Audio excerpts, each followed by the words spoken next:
What has been a driving factor for human evolution, dating back hundreds of years, has been the ability to stick together.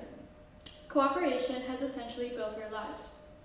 But with the rise in technology, face-to-face interactions are beginning to decline, and more importantly, family traditions.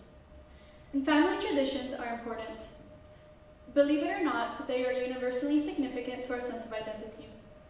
For my talk, I chose to highlight the importance of maintaining family traditions and the benefits that a high sense of identity can have on an individual. So, how important are family traditions? Very. But luckily, you don't have to take my word for it, because there are many studies which back this up. An entertainment article released by the Washington Post in 2017 revealed many statistics about what kind of world children were growing up in as parents were grappling with the rise in technology.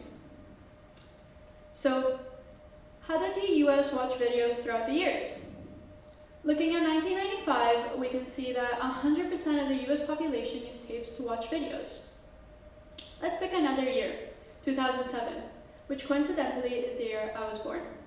In 2007, tapes had already died, and DVDs were the new big thing. But looking at that small blue peak, we can see that already 6% of people in the US were going to the digital era. Let's take one last statistic, 2016. In 2016, 56% of the population used digital media to watch videos. In other words, in just 9 years, there was a 50% rise in digital technology. Let's pick another question. Did people have cell phones? In 1995, it would seem like most people did not have any type of cell phone, with only a small minority having them. In 2007, the first iPhone was released, and although small, we can see that already 5% of the population was using smartphones. Finally, in 2016, 75% of people owned smartphones. What am I trying to say? I'm trying to show an important statistic. A child like me, born in 2007, would already be growing up in a world infused with entertainment at the reach of our hands.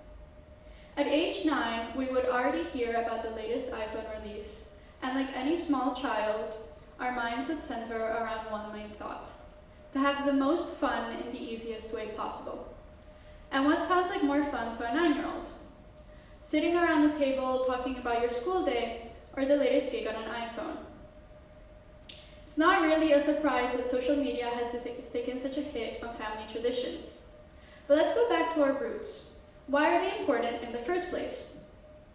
Sitting around a dinner table is not just a way for your parents to hear about what you had for lunch. It's a path to adopting communication skills and empathy, patience, and even a sense of humor. And it doesn't need to be complicated. My parents are Italian, so by culture we're used to eating together. But this can vary depending on your nationality. In fact, when I was younger, a way for us to feel more connected was to watch movies together. And one night, my parents would let my brother choose a movie and then me the next night. And I don't know how many people grew up with siblings in this room, but I can tell you it took a great deal of negotiation skills. However, this small gesture taught me many skills on patience, amongst other things.